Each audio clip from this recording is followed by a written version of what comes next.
लिखिए।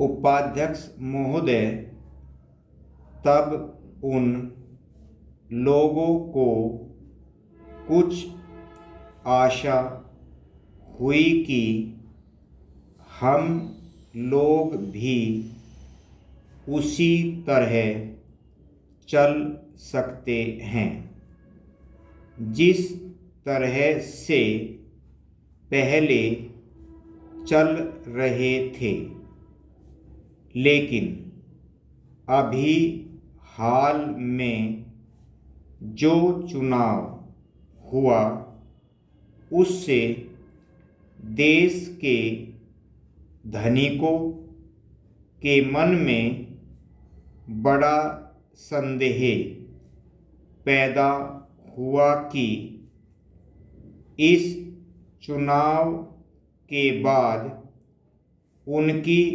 स्थिति वैसी नहीं रहेगी जो अब तक चली आती रही है। गरीबों और अमीरों के बीच में अब तक जो बहुत बड़ा अंतर चला आ रहा था, उसको अब तेजी से दूर करने का प्रयत्न किया जाएगा। श्रीमान, मैं आपका बहुत ही आभारी हूँ जो आपने सदन में चालू वर्ष के बजट पर अपने विचार प्रकट करने का अवसर दिया है। मैं इस बजट का समर्थन करना चाहता हूँ।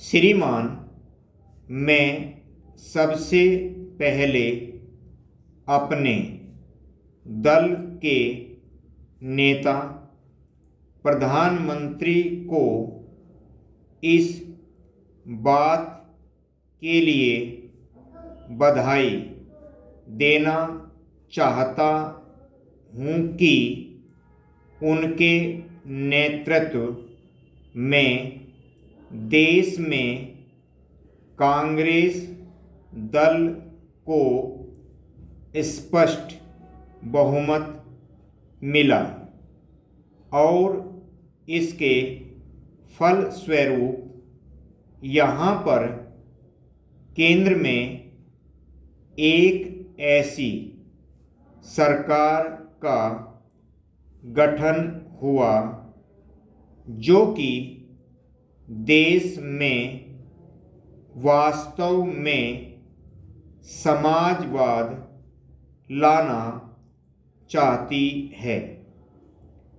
मैं वित्त मंत्री जी को इस बात के लिए बधाई देना चाहता हूँ कि लोकसभा के मध्यावधि चुनाव में जनता द्वारा कांग्रेस दल को जो आदेश दिया गया था उन्हें स्मरण है और वह तन मन धन से उसका पालन करना चाहते हैं।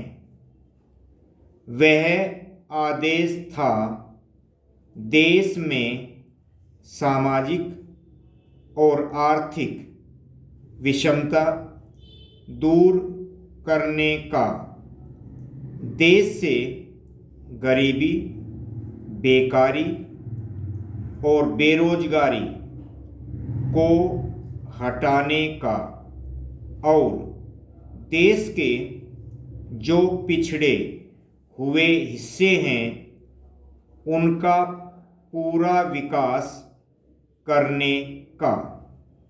साथ ही साथ इस बात का भी आदेश था कि देश के अंदर इस प्रकार की सामाजिक और आर्थिक व्यवस्था पैदा की जाए जिसके अंतर्गत जनता शोषण से मुक्त हो सके।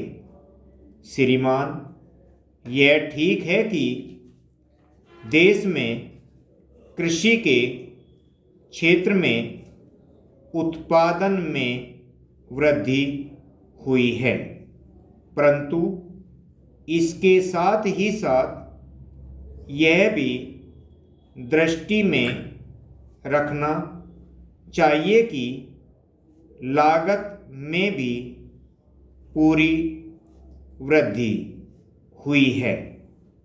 इसके लिए आवश्यक है कि सिंचाई के साधन बढ़ाए जाएं और अधिक उन्नत बीजों का प्रयोग किया जाए। आज कृषकों को कृषि के यंत्र मिलने में बहुत कठिनाई हो रही है, जैसे छोटे छोटे ट्रैक्टरों का देश में बड़ा अभाव है। उनके बनाने के लिए शीघ्र नए कारखाने खोले जाएं, जिससे कृषकों को जल्द से जल्द ट्रैक्टर मिल सके। देश तभी प्रगति करेगा, हमारा ऐसा विश्वास है।